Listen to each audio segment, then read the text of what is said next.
Welcome to LOA Today. I'm Walt Thiessen. I've been doing this podcast since September of 2012, and boy, are my lips tired. This is your daily dose of happy. We are so happy you decided to join us today.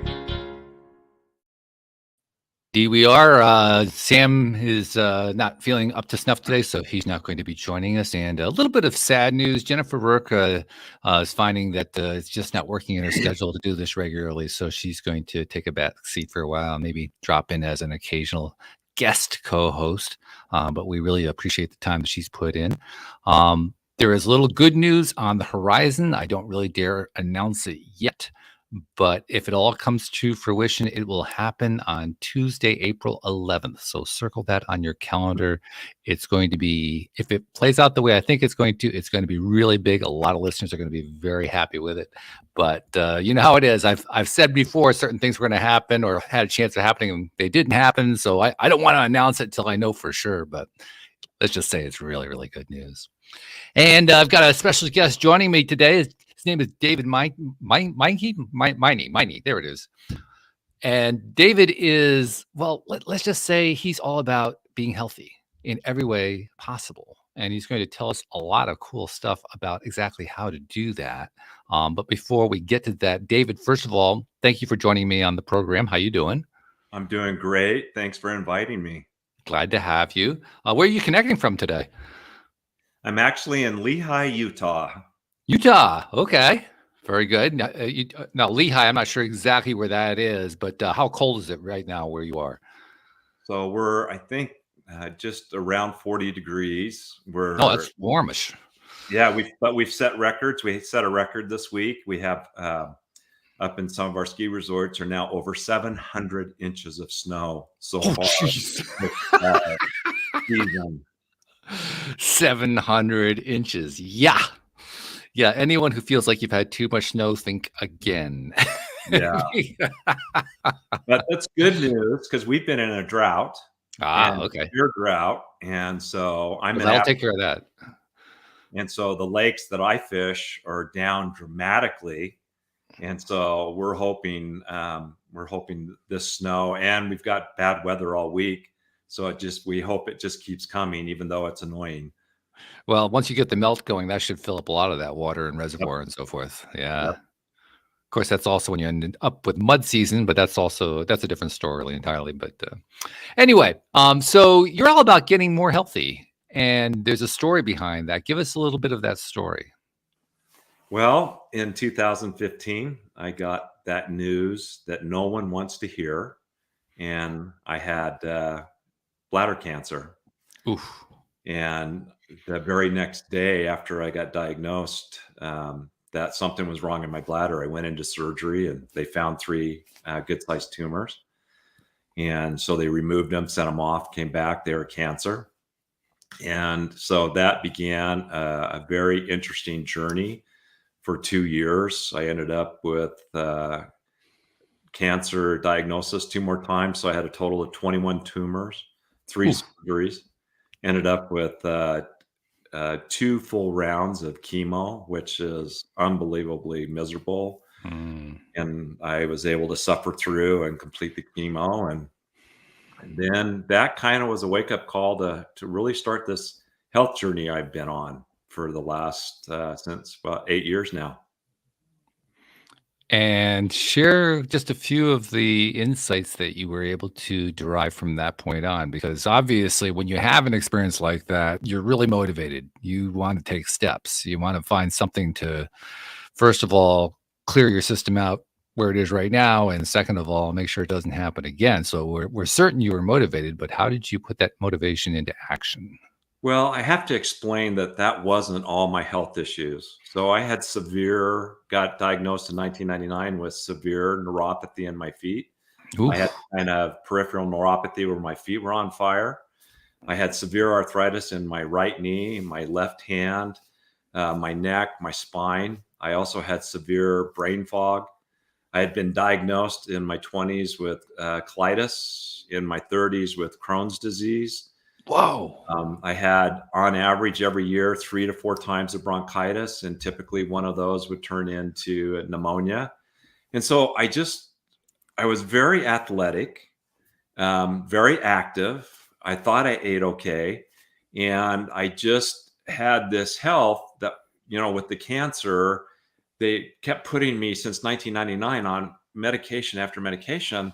Mm. And so by the time I hit 2018, I was on 10 medications, Ugh. things like Lyrica, Cymbalta, duloxetine. I just a host of pain medicines. And so I'm on all these medications coming out of cancer, my pain level with everything, even taking the Lyrica, which I was a high dose 3 times a day, I was still at a pain level of 7 to 8 a day, out of a scale of, of 10 being the highest. And a lot of days I was at 10 and I was taking ibuprofen every day, trying to offset. I was on Mm. Lortab, Oxycontin.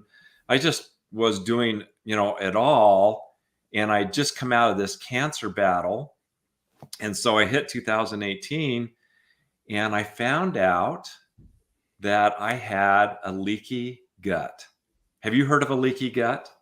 I think we've all heard the term. I think some people know what it is, probably more on this podcast, listening to the podcast than perhaps the general audience as a whole globally. But I think there's also room for conversation there because it can mean a lot of things. So when you found out you had leaky gut, what exactly did that mean? So what's interesting is obviously, if you listen to my health story, I had a lot of inflammation in my body. Mhm. If you have a lot of inflammation in your body, what it does, it overwhelms the immune system. Well, what I found out is I had a leaky gut. I was working with some world famous gut doctors. And what we found out is I had these junctions that were open in my small intestine that were letting food particles, bacteria, and things that are not supposed to get into the bloodstream. And so then the immune system, what it does, it's kind of like the Army, Navy, Air Force, Marines kind of analogy. It just goes in and starts attacking these foreign substances that are not supposed to be in the bloodstream. Well, if it's just attacking, then what it does, it overwhelms the immune system, and then the immune system actually starts attacking itself Oh and boy. creates all these issues in the body. And so I had no idea. And so I started learning about leaky gut. I started doing the things that I thought would repair my leaky gut. And then we hit COVID. And so in 2020, as I was starting to heal my leaky gut and I was starting to work with doctors to see, can I get off my medications? Can I get healthier? What can I do? My wife in February decided to go back to school and she became a certified functional nutrition counselor. Oh. And I said to her, I said, well, while you're going to school, what do you think about if we write a book about my journey and what we've learned to get my health improved? And so I started writing a book called Unlocking the Leaky Gut Code, which we published. The last version just got put on Amazon in December. And then my wife and I were the narrators, and we did it in Audible, and it's in Kindle. So you can find it there. And it really goes through this journey that I went through to really begin to realize that at the core of what I was dealing with was this leaky gut that was creating so much inflammation. But then to make matters worse, when I got to another pain doctor in May of 2018,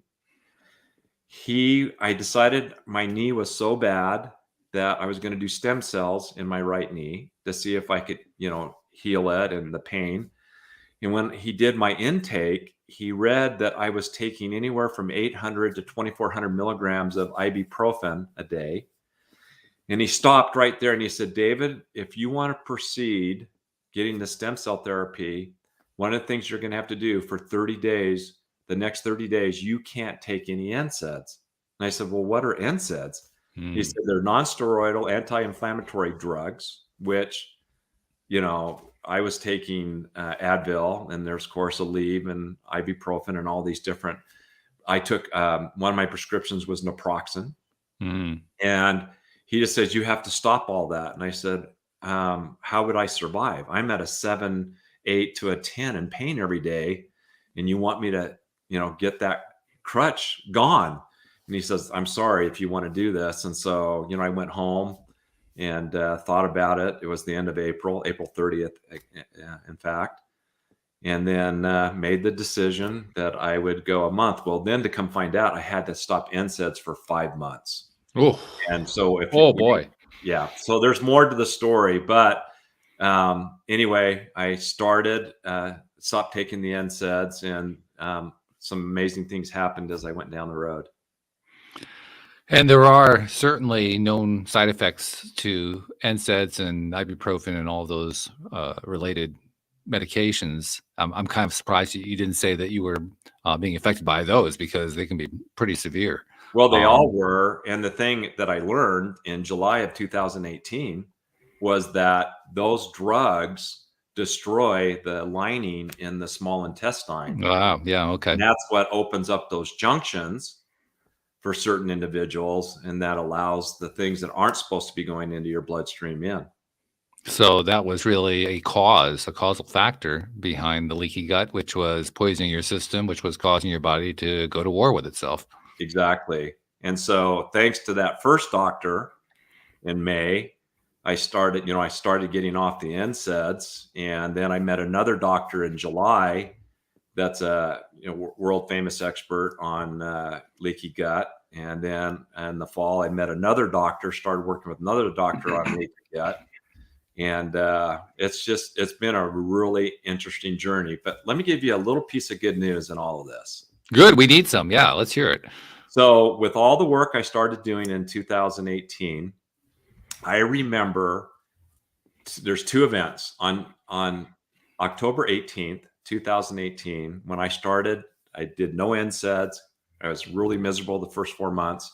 I got to October, and I remember that day as clear as day, because my pain level dropped from an 8 to 10 every day down to a 4. Wow. And it was because of the things I was doing. Well, more importantly, it's the things I stopped eating and took out of my diet, and then things I put into my diet. And then the second amazing event in October of 2020, working with doctors, I would never, ever suggest anyone try to get off any serious medication without working with a doctor, because there could be, you got to kind of wean yourself off. But I worked with the doctors. And Walt, here's the amazing thing. In October of 2020, I took my last pill. I had been weaning off all 10 medications, took my last pill, and I got off of all medications as of October 2020. And I take no medications even today. I never take NSAID. I take no drugs. And, that's kind of how we came up with this company, More Than Healthy, that my wife and I do together, was just all the things that we've learned that have given me this incredible life and lifestyle. I said at the top of the podcast that you want everybody to be more healthy, but I kind of was messing around with the name of your company, More Than Healthy. What's more than healthy? I mean, healthy seems like that's like the top of the scale, but what's more than healthy? Well, here's the thing. I'm 66 years old, and I just got done doing a whole bunch of full body CT scans, MRIs, stool samples to see what's going on in my whole digestive system. And I did all this work. And the thing is, this is what I think More Than Healthy is. Have you heard of epigenetics? Oh, yeah. Okay. So my age, biological age, is 66. My epigenetic age, from everything that I did in January, my epigenetic report came back, and I am 43 years old epigenetically. Which is fantastic. Let's define a little more carefully what that means when we say that your epigenetic age is 43. What does that mean exactly? So it's looking at all of these factors, right? And how your cells are looking, your telomeres, all these different things about your cells, everything about your body. And it takes all that, and it's using AI technology and the computer systems that's looking at everything. And then based on all this input, it comes back and says, 66 comes down, your epigenetic age is 43. And I'm not an expert. I can't go into all the details and explain it, for you. All I know is that my wife was shocked. She's 64 and her epigenetic age came back at 52. So it kind of Wow. gave me something to go, hey, and there was other things that, she's better in all the, the different reports. But more than healthy is simply this. We don't want to grow old and accept all the things that come with old age, like decreased memory, the poor health, sitting on the couch, not being able to really do anything, not interact with our grandkids. More than healthy is really about living longer with optimized health and immunity, right? So like today, I did a little lifestyle video for our social media, and I had a granddaughter come over. She's 6 years old. We went downstairs and we have these built those big Lego blocks. Oh yeah. So they have the half size is about this big, and then the big one's Right. about this big. And so her name's Aurora, and I said, "Hey, Aurora." All the blocks were all tore down, and I said, "Let's go in and let's build an Aurora castle." And so we went and built that. And so we had an awesome half hour building this castle with doors, windows, parapets. And it was built around a bunk bed. And I went and got a lantern so she could hang it up so she could have a little light inside it. But, the thing is, 8 years ago, I was so sick, so miserable. I probably wouldn't have done that, had that experience with a grandchild. Yeah. That's a big shift. That's what we're really talking about here when you say that your epigenetic age changed that much. I mean, for the first time, in your adult life, you were actually ahead of the game? Yeah, because if it would have been interesting to do this epigenetics 8 years ago and see what my age would have been. There's lots of different things that show my age. It's, 58, 62, but just about every single thing that we look at, I'm younger, than what my biological age is. And that's really at the end of the day. And there's been a game changer this last year with my wife doing this functional nutrition. So she's the go-between the client and the doctor. Doctors are amazing, but they just don't have the time to see what the underlying cause of a health issue is. Sure. They come in, you go to them, here's my symptoms, and they say, okay, based on your symptoms, here's some possibilities, and more than likely you'll get a prescription. And so you take the prescription, and then you see, does that make you better? Does it not make you better? But there's not the underlying thing, right? No one ever with my colitis, Crohn's disease in my colon, my bad gas, my bloating, there would be days that I would be curled up in the back of the car as a teenager when I'm 18, 19 years old, and I'm just curled up in the car and I'm in so much pain and I'm so miserable. No one ever has ever looked at what could be causing that. And all they did is said, here, take this and, take this antacid, take this Tums, take this Pepto-Bismol. And so all I've ever done, Prilosec, everything I've ever done is always just kind of covered and helped me do that. But a year ago, my wife found something that's just a game changer for us in helping people. She found a tool called a hair analysis. Now, you've got to understand, since 2015, I have done so much blood work. I've done all these tests, everything, trying to figure out what's going on, what's causing these issues. And I didn't even share with you that I've had 3 major back surgeries starting in 2015. Okay. So, whoa, you've been through the wars. I've been through a lot, and I'm fused from S1 to L3 now. But the good news is, with this hair analysis that we found and that we help our clients with, is it's always been guesswork. The guesswork is, okay, we knew for sure with all the doctors we worked with that one of the things that's so critical in the American diet that's missing is vitamin D, right? And then we have followed all these amazing doctors that have really researched COVID, really have done the work on, what are things that we can do to build our immune systems and be able to endure what we did, with COVID.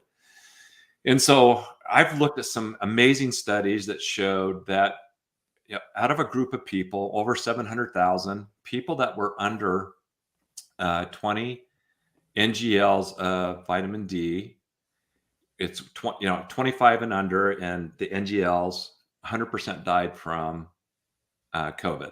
Mhm. People that were 25 to 30 NGLs, they had a higher survival rate. And then if you were anything above 30, and where you're supposed to be with vitamin D, NGLs is right around that 70 to 80. And I sit at 100 because of the doctors I've worked with and the vitamin D supplementation they asked me to do.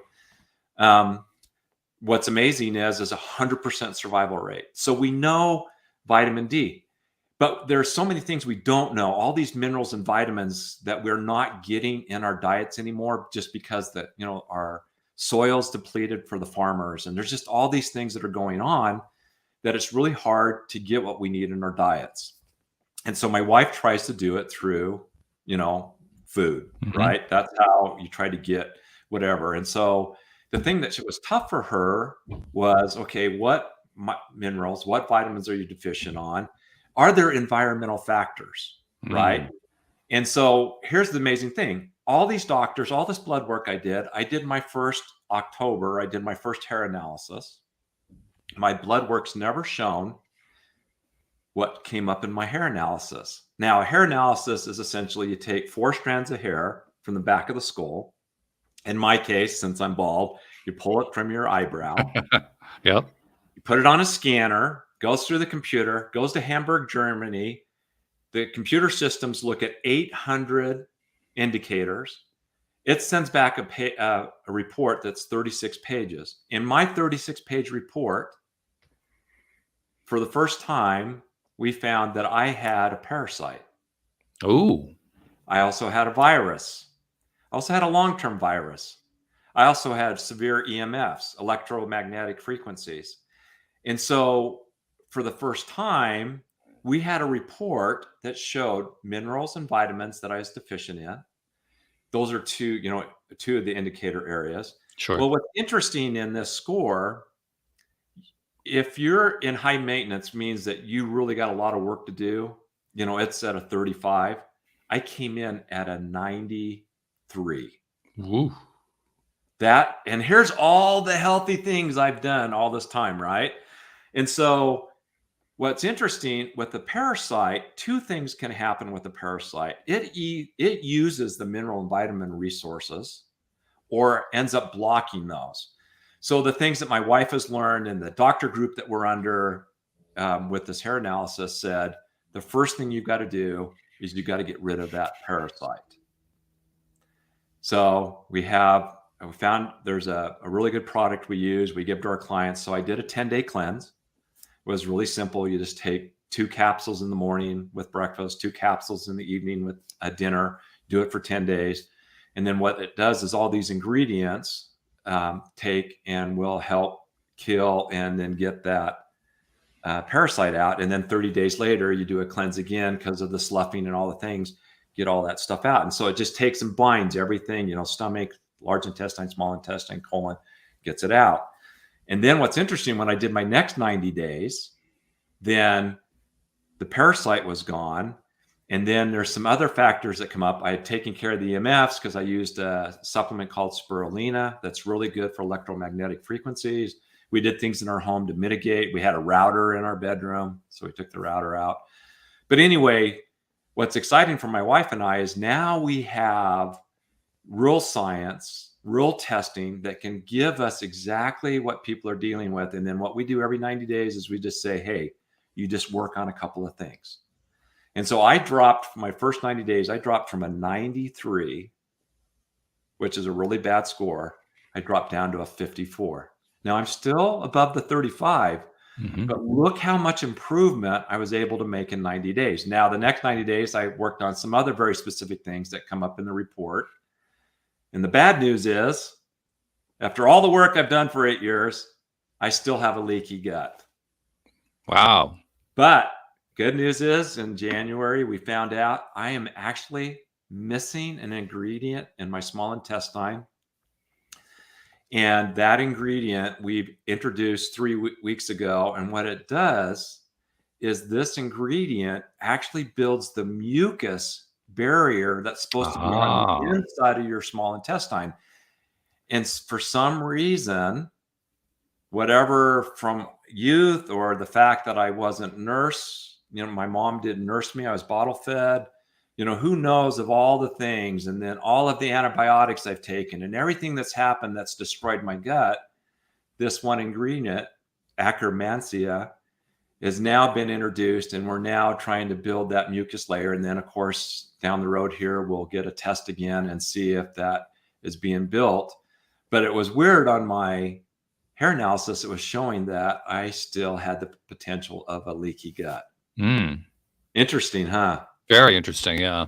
And that's what got us motivated to go do a little more testing to see if there was something missing inside my intestinal lining. This hair analysis also sounds fascinating. I have not heard of it before, but I'm so curious about it. I want to follow up on it for myself.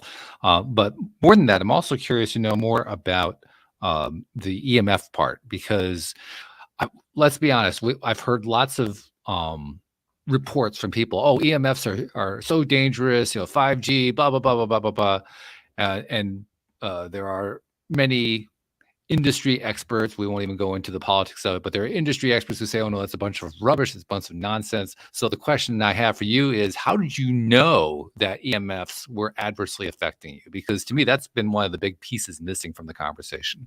So one of the things that happened is when we did the hair analysis, my wife was the first one to do it, and it showed EMFs on hers. And then we contacted the company. We asked if there's 42 countries that now have this hair analysis testing. And so we contacted who had the licensing for the US. And then because my wife, you have to be a practitioner to get approved to be able to do hair analysis.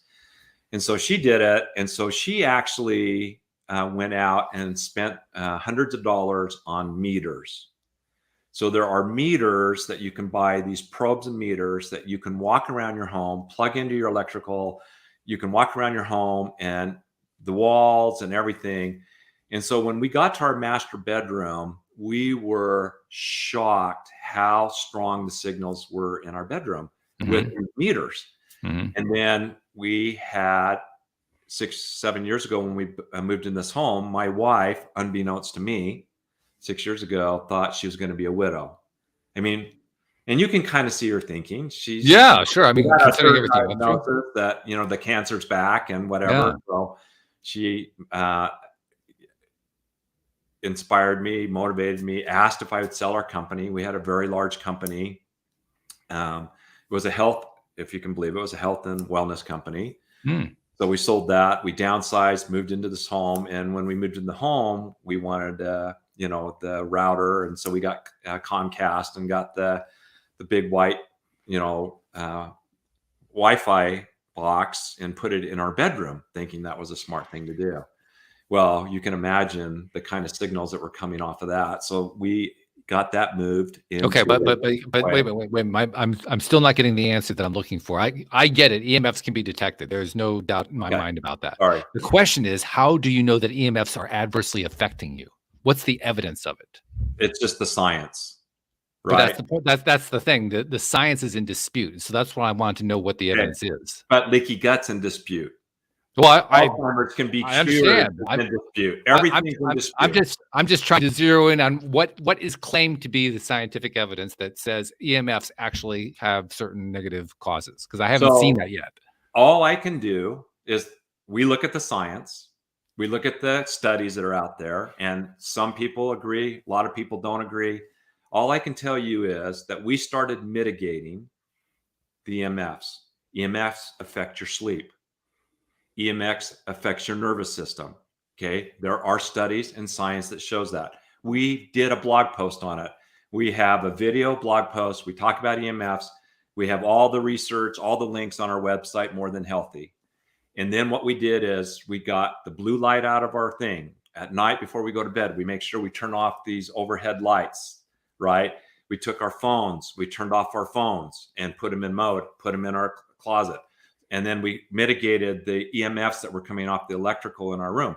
So there's levels, right? There's these different levels of EMFs.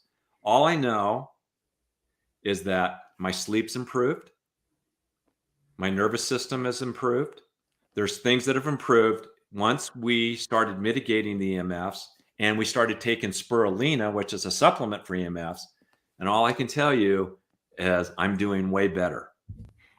Which I'm very glad to hear. I'm one case study, right? I'm just Yeah. one. But the doctors we work under, scientists we work under, they all believe it. See, here's the thing that I think about. I'm a strong believer in the placebo effect and the nocebo effect, both. The placebo effect being that if you believe that you're going to get better, you're going to get better. The nocebo effect being the diametric opposite. If you believe you're going to get worse, you're going to get worse. Okay. And that's something I can believe in because there is the scientific industry goes out of its way to screen this stuff out because they're absolutely convinced it's ruining all their results. So I know it exists. I know that they're absolutely out there. That placebo really does happen, that nocebo really does happen. So when I hear about something like EMFs, I say to myself, I'm not trying to say that it's a bad idea to eliminate EMFs. Because clearly people are getting results. The question in my mind is, are they getting the results because of the placebo effect, which is great if that's happening. I'm totally in favor of that. Or are they actually making ground because there's another thing going on, which is what double-blind placebo-controlled studies are all about, trying to find out what that other thing is really doing. That's the part I'm curious about. I think you make a great point too, because when I look at optimizing my health and my immunity, right, it's multiple factors. I'm just finished a fantastic book called The End of Alzheimer's. Do you know Dr. Dale Bredesen? I do not. Okay, so he wrote this book, The End of Alzheimer's, and to date, there is no monotherapy that is working to cure Alzheimer's. Is that something you know anything about, or have you heard anything about this? I mean, I've had guests talk about the idea that Alzheimer's there's a proposal that it should be renamed as diabetes type 3, and that's related to some of the things that are associated with diabetes, and a few other factoids have been thrown in, but I can't say I know a ton about Alzheimer's. So the thing that's interesting is Dr. Bredesen has done this amazing work for 30 years. He's a neurologist, been in neuroscience. And one of the things, if you heard me, one of my things is that I didn't share, but I did share brain fog, but I didn't share with you 7 years ago that my kids thought I had dementia, or the beginning of dementia. Yeah. Right. And it's part of the cancer. It's part of everything. Why my wife wanted to sell the company, downsized, didn't want to go through all that stuff if I died. Right. Yeah. And have to get rid of it. So I'm very interested with nutrition and everything I'm studying, EMFs, the whole thing of how can so I had a severe cognitive decline, okay, going on 8 years ago. If my wife was here with us, she would tell you that my cognitive skills have gone way back up. She would even tell you I probably have a better memory than her. What I like about the end of Alzheimer's with Dr. Bredesen, what's interesting is he says Alzheimer's is like a roof that's got 36 holes in it. They've been able to isolate 36 things that cause Alzheimer's, or a different term of cognitive decline. Right? The pharmaceutical industry, what they do is they always try to solve it with some type of medication, right? Right, exactly. Protocol, and that's what I call monotherapy. Dr. Bredesen, what he does is he says that is like patching one hole. Right? There's this plaque that goes on in the brain. There's this thing that goes on in the brain. They're trying to figure out how to reverse it. Right. There's all these things that are causes, and so what's interesting that a doctor whose experience is his would never, ever have said that nutrition really affects cognitive abilities. You just kind of said that with some of your guests, and other people have said, well, let's just term it a diabetes issues, right? If you've got diabetes, it's going to affect the brain. It's going to affect whatever. So let's, rename it. But there are so many things. And that's kind of what's been going on with my health. I've been plugging holes in my health with my mineral deficiencies, these environmental factors, leaky gut, Mhm. gluten intolerance. There's foods I shouldn't eat. This hair analysis shows all this stuff. And what's interesting is you plug each one of these holes, which EMFs Mhm. are one of them, whether it's placebo or whatever it is. All I know is that my overall score is continuing to improve, and my well-being, my health. I'm a competitive cyclist. I race on a road bike. I'm a competitive pickleball player. My wife and I play all over, play in tournaments. We just did a fun thing. You'll like this, Walt. So we have a large family. We blended 7 kids 21 years ago when we got married. I had Wow. 4. My wife had 3. We now have 18 grandkids. So 2 weeks ago on a Saturday, we rented an indoor pickleball facility. It has 13 pickleball courts indoors, professional in Salt Lake City. And we rented the whole thing for ourselves. And, we've got kids that are 43 down to 32. And then we've got grandkids as old as 20.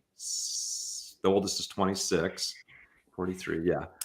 And so 44. And so we get the whole group together. We told everybody you can bring a friend and play with that friend. And you can play grandma and grandpa or mom and dad. And if you can beat us, we'll pay you $25 each because we played doubles, right? Oh, So I we see. definitely played together. They played as doubles and we played them.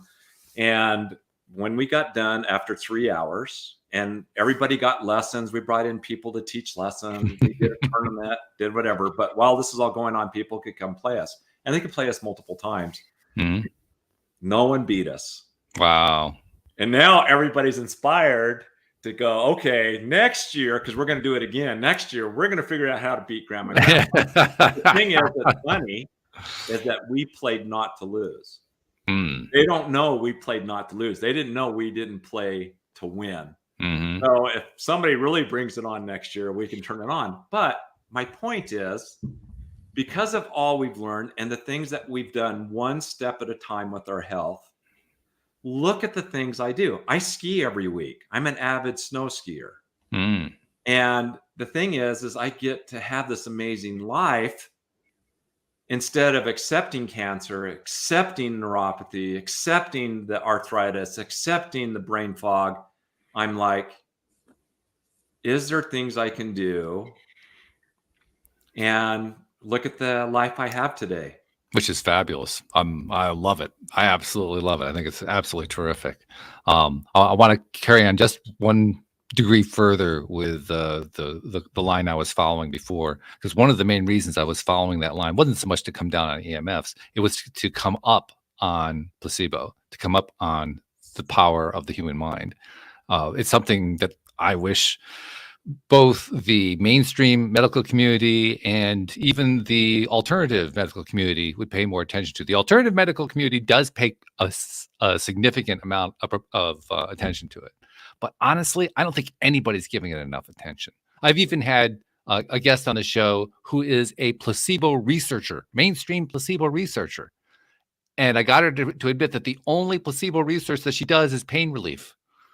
Nothing about actually resolving disease conditions, just pain Right. relief. And Right. I'm like beside myself with, we have this amazing human power, the human mind.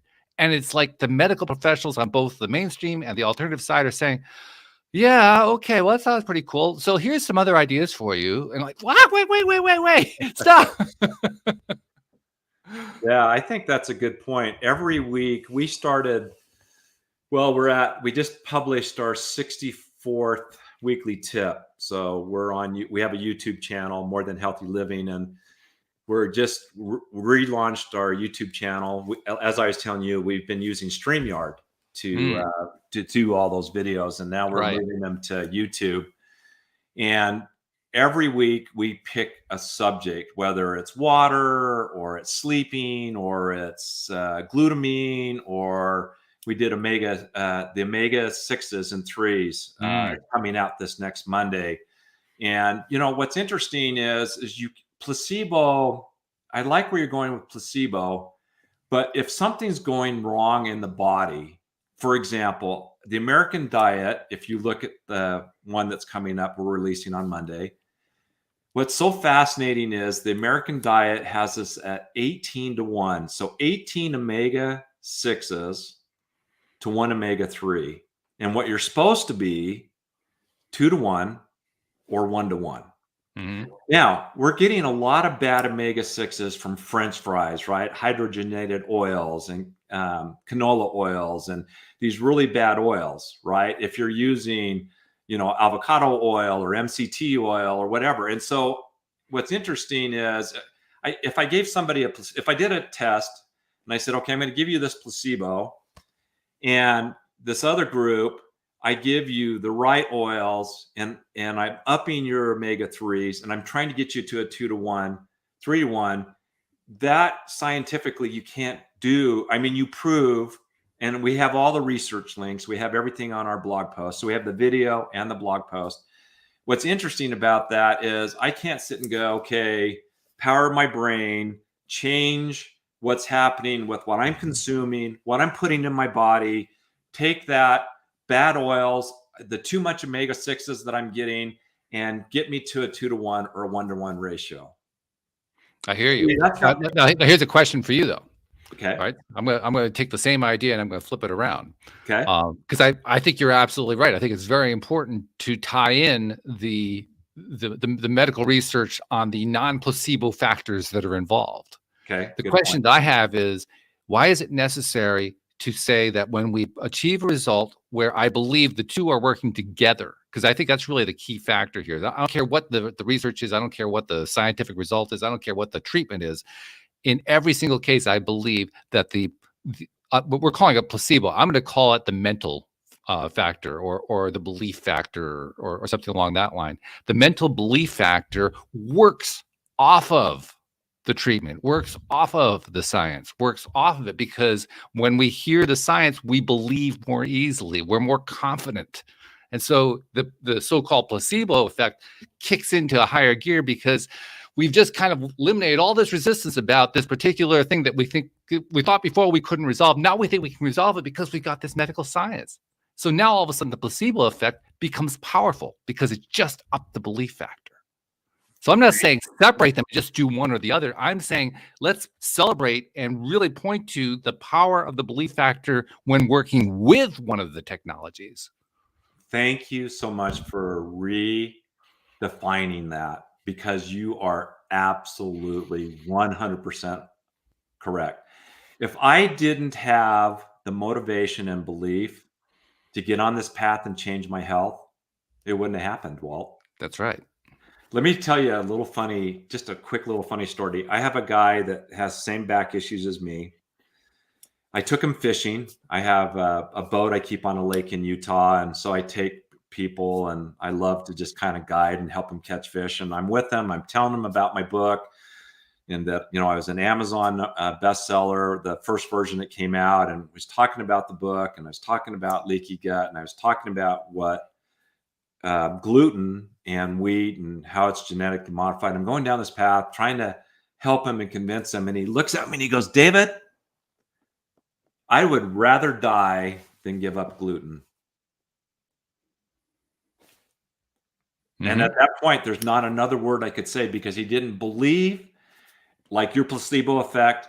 He was not buying it because he wasn't going to give up gluten. Right. And this guy is so full of inflammation. He is in so much pain. He's like I was 8 years ago, and he's not open-minded. So I kind of think what you're talking about is you've got to be open-minded to the science to get the belief, right? So you get that placebo effect going, that mental going, okay, I'm going to take the science, I'm going to take whatever, put those together, and I'm going to be able to make a difference in my health. Well, I think I would modify it just slightly. What I would say is, and I think it applies to him, I think he's a great example. In his particular case, he's not willing to consider the idea that gluten is driving his situation, okay? Correct. He's still experiencing severe symptomology. Yes. So the question in my mind doesn't become, how can I convince him to start paying attention to the science? The question in my mind becomes, what can I tap into science-wise that helps him build his belief? Correct. If it's not gluten, then maybe something else. Right. Something that helps him to, because I firmly believe that the mind is where all dis-ease starts. It starts from our belief patterns. It starts from our thought patterns. I agree. And as long as that's going to be the case, then any solution that we pursue that can potentially lead us to personal blocks, personal resistance points that are actually in the way, that are keeping us from turning that belief into a reality. Anything that we can do to get past those resistance points is what we really need to do. So it isn't so much trying to convince that guy that, well, gluten is his problem. He's got to do something about that. And if he's not willing to consider that, there's nothing to be done. It's more about what can he believe in? What can he believe that could actually make a difference for him? Because if we can find that, it almost doesn't even matter what the medical science is. As long as we can find some medical science that he'll buy into and believe in it, he will achieve progress. And you're absolutely right. You know what's interesting, Walt? We really wanted to go after we wanted our demographics to be from 40 years old to 80 years old and older. And what we have found working with 70 and above, and now this isn't everybody, sure, but in general, we get told over and over, I don't want to know what's wrong, and I'm not willing to change. Mm-hmm. And so now we focus on 56-year-olds because they're just starting to have their first health crises, right? Because, your digestion system gets weaker and weaker as we age, it can. But at the end of the day, they're way more open-minded to look at the science and believe that there's things they can do that are alternative to maybe what they're experiencing. Now, I want to really point out on this show, my wife and I are not doctors. Yes, we should. We forgot the disclaimer. No medical advice is being given out here, folks. All I can say is I am an amazing case study. When you read my book, Unlocking the Leaky Gut Code, and you go to our website, morethanhealthy.com, and you look at the things that we have on there and the research and the blogs. I mean, we really are researching and studying and trying to provide information to what you're saying, Walt, is that might open their mind to look at science that might say, I wonder if that might be my problem, and then be able to go look at it more and come to us for information, or go to the internet for information, or go to their doctor, or go find a functional nutrition doctor and see if whatever that health condition that they're really struggling and miserable with, that it can be fixed. Yeah. You mentioned COVID a couple times, and I think that's kind of what was going on in the back of my mind as I was hearing your really very inspiring story. It's kind of calmed down over the last 6-9 months or so, but throughout most of the pandemic, there was this big fight, usually a politically oriented fight. On the one hand, you have the people who are saying mask, social distance, stay in quarantine, get the vaccine, all that kind of stuff. And then you got this other side that's basically saying nonsense, scam, blah, blah, blah, all this other stuff, vitamin D, and I don't remember all the different stuff. I mean, they're all pushing their own thing and saying how bad the other side is. Right. How crazy the other side is for pursuing their particular way of doing things. They don't have the science behind it. They don't have all that stuff is going on. And I kept thinking to myself, what happens if we shift that entire pattern and say those who really strongly believe in what the mainstream medical science is saying, follow that path with a message that says, when you follow this path, you will get better. You will be less likely to get sick. You will feel good. You will stay healthy. And then do the same thing with the people on the other side saying, the more you follow this path, you're going to get better. What happens to the overall population? Because what we've been experiencing has been the diametric opposite of that. We have been experiencing both sides saying, no, you keep going that way, you're going to be in harm. No, you keep going that way, you're going to be in harm. Yep. And the messaging has been coming from the medical authorities as well as from population and media sources. So it's been like this barrage of information saying bad, bad, bad, bad, bad. And then I say to myself, well, is it any wonder we've had such a horrible set of statistics coming out of the pandemic? Yep. Yeah. Yeah. And I'm just so grateful that through the pandemic, my wife and I were working so hard to build our immune systems. And so, here we are. You and I are both on the other side of this, right? Yeah. And it's awesome. Yeah. Yeah. And we also talked about all the different things that have come out of the pandemic. There were actually a lot of positives. There have been very strong positives that come out of it, but there's still that great big piece, and it affects a lot of people today. There are people today who are, I think you could even say, traumatized on Yeah. both sides of the fence, Yes. traumatized by what's been happening there, and probably not going to be leaving that trauma anytime soon. And that very likely means there's going to be more and more adverse consequences coming out of that. I won't even say what those adverse consequences are because I don't want to be helping to predict any of it. But Well, you know, and I that's think what I that's see. what our focus is, Walt, is what can we do to become more than healthy, right? And Yeah, if you just take one bad thing yeah, out of your life that's affecting you in a negative way that you believe, take it out, and it can help improve. And you can great. do another thing, and you do another thing. And that's why I love hair analysis, is because now people can look at it and go, okay, here's all these opportunities I have to optimize my health. Yeah, because Now, I I mean, had like a funny we, thing we are happen. we humans we look at evidence that comes out like that and we buy into it. We say, well, yeah, okay, I can see how that could be playing a role. That could be playing a role. Yep, To me, that's just like this massive opportunity to believe. Just you're because right. we're getting this report that goes into great detail about all these things going on, and like, oh wow, if I do this, I could get that result. If I do this, I can get. I mean, how much more positive can you get? Well, can I use what you've been teaching me today? Absolutely, absolutely. And what's funny is I'm a brain trainer. I'm a certified life coach. I've done I've done CDs and training on brain training. I follow and study neuroscience, neuroplasticity, all these different things. And I know without a doubt how powerful the brain is. And I Yeah. loved how you worded that today. So I'm going to watch I'm going to replay this when you get it all posted. And I want to really get the essence of how you were thinking and talking about it. And you've really inspired me. I want to share a little funny story a couple days ago. Okay. I was at church. So I'm walking up to church, and this guy sees me, I'm friends with, and he goes, how you doing, David? And I said, God, I'm doing so great. My health has improved dramatically. I'm just so happy where I'm at and how I've been able to optimize my health, because we've had conversations. He's read my book. He looks me in the eye and says, you know that typically really healthy people just drop dead. I love it.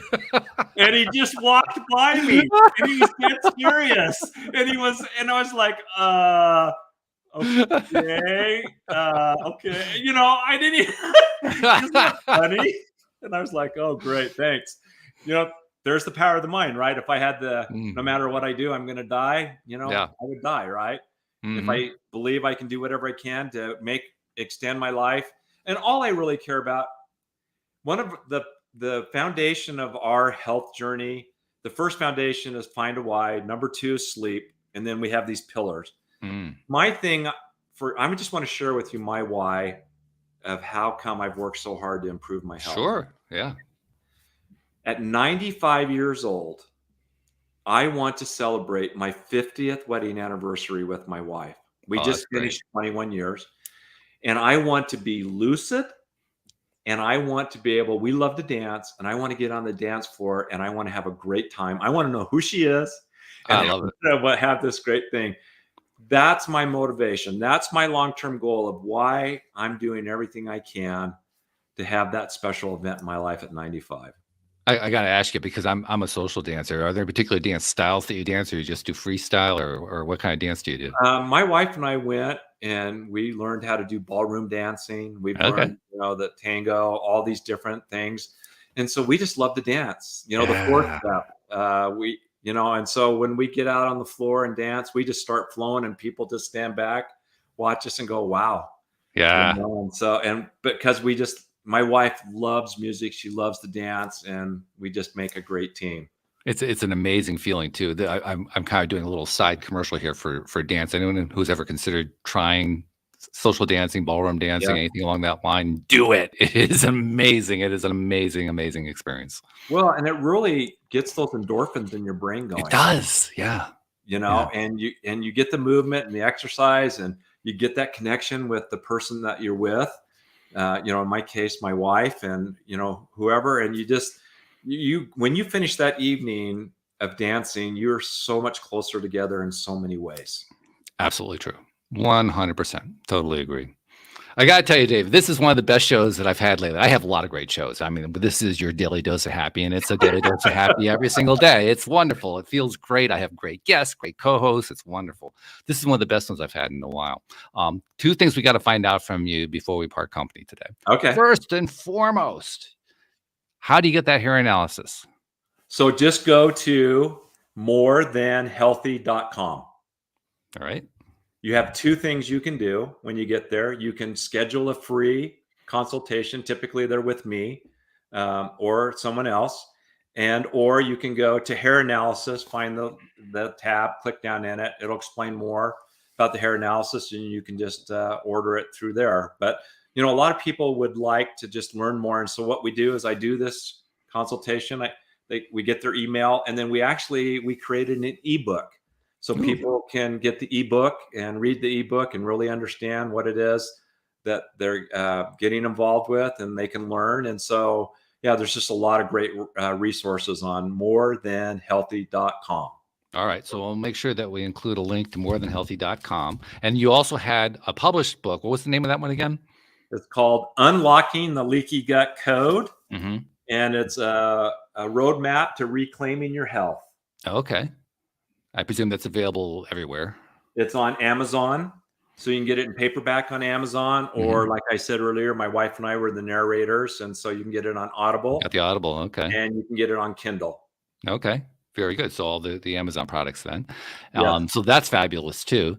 And then if somebody wants to just reach out to you to talk to you more, how do they reach you? So they can just email me at david@morethanhealthy.com. Very simple. I love that. Really, really good. Something that I want to tell you that I make it a point to tell all of my guests, because it's kind of it never really was an actual policy, but it kind of developed one over time just by the kinds of people who come onto the show. But the policy, the inadvertent policy, is that people who come onto the show are givers. They're here to just give information and to share experiences and to share joy and all that kind of stuff. They give and give and give and give. And that's wonderful, except that I don't think givers really get the recognition for what they do, because very often you're giving information out to people you'll never meet, you'll never see, you'll never hear from again. You're helping them in ways that you'll never know about. And that's true for all givers.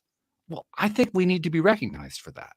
So on behalf of all the people that you've never met, that you've never seen, that you never will meet, you never will see, who you've been helping and who you will continue to help, thank you for what you've been doing, for the information you've been sharing, and thank you for the work that you will be doing in the future.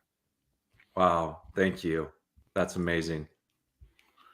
And you see what I mean? I mean, that's something that really needs to be recognized. Yeah, I mean, you flabbergasted me, and I appreciate that. And also, didn't you tell me that you started this in 2012? Yeah, 10 plus years ago. That is incredible. My wife and I every week do these videos. We're at 65, plus we do 2 coaching nights a month, live coaching, and we have those videos, and it's a lot of work, to do it, script it, get it ready, film it, edit it, and so I have a little inkling of what you've been doing for over 10 plus years, and you're doing a great thing. And just the fact that you invited me to be on your show, thank you. Because we really are trying to help people have amazing lives. I love it. Thank you so much. I appreciate that very much. And thank you, David Meine, for just sharing all this stuff with us, sharing all this great information. I am definitely going to be checking into that hair analysis personally. So any listeners who are wondering whether I'm really buying into this, that's your clue. I'm actually going to follow through on this one. So thank you guys very much. Thank you, podcast listeners everywhere. We'll see you all next time here on LOA Today. Goodbye, everybody. Whoops. Try again.